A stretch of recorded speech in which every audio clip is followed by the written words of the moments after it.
Welcome to chef VSM.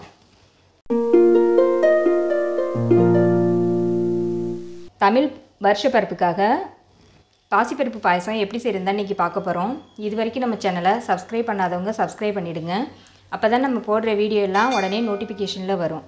வாங்க இந்த பாசிப்பருப்பு பாயசம் எப்படி செய்யறதுன்னு பார்க்கலாம். பாசிப்பருப்பு பாயசத்துக்கு 1 கிளாஸ் பாசிப்பருப்பு எடுத்துருக்கேன். நல்லா வாசனை வர வரைக்கும் வறுத்துக்கலாம்.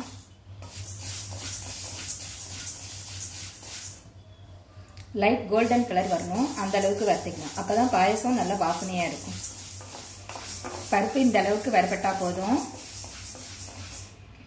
வறுத்த பாசிப்பருப்பை நல்லா கழுவிட்டு 1 கிளாஸ் பருப்புக்கு 2 கிளாஸ் தண்ணி சேர்த்து குக்கரில் 3 விசில் விட்டு எடுத்துக்கலாம்.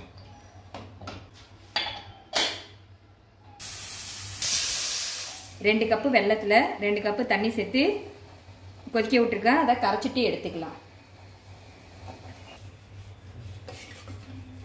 பருப்பு நல்லா இந்த அளவுக்கு குழைய வெந்திருக்கணும். அப்போ தான் பாயசம் நல்லா டேஸ்ட்டாக இருக்கும். இப்போ இதில் கரைச்சி வச்சுருக்க வெல்லத்தை சேர்த்துக்கலாம்.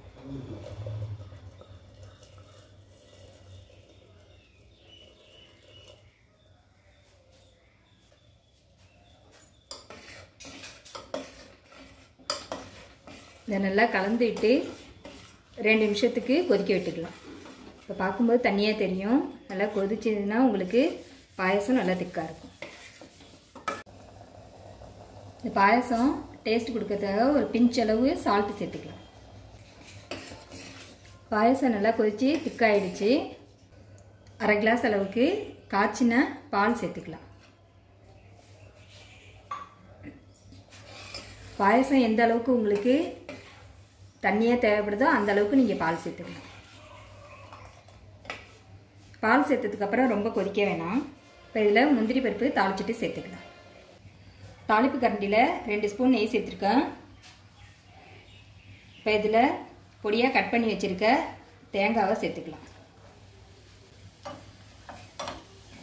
தேங்காய் நல்லா கோல்டன் கலர் வரணும், அந்த அளவுக்கு வறுத்துக்கலாம்.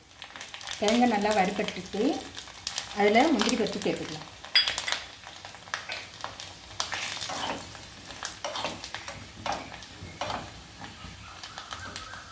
இப்போ இது கூட கொஞ்சமாக திராட்சை சேர்த்துருக்கேன்.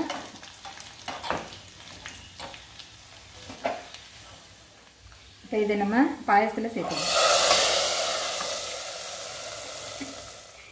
வாசனைக்காக 1/4 ஸ்பூன் அளவுக்கு ஏலக்காய் பொடி சேர்த்துக்கலாம். அவ்வளோதான், நமக்கு பாசிப்பருப்பு பாயசம் ரெடி ஆயிடுச்சு. இதே மெத்தடில் நீங்களும் ஒரு தடவை ட்ரை பண்ணி பாருங்கள். கண்டிப்பாக உங்களுக்கு பிடிக்கும். பிடிச்சிருந்தால் லைக் பண்ணுங்கள், ஷேர் பண்ணுங்கள். மறக்காமல் நம்ம சேனலை சப்ஸ்கிரைப் பண்ணிடுங்க.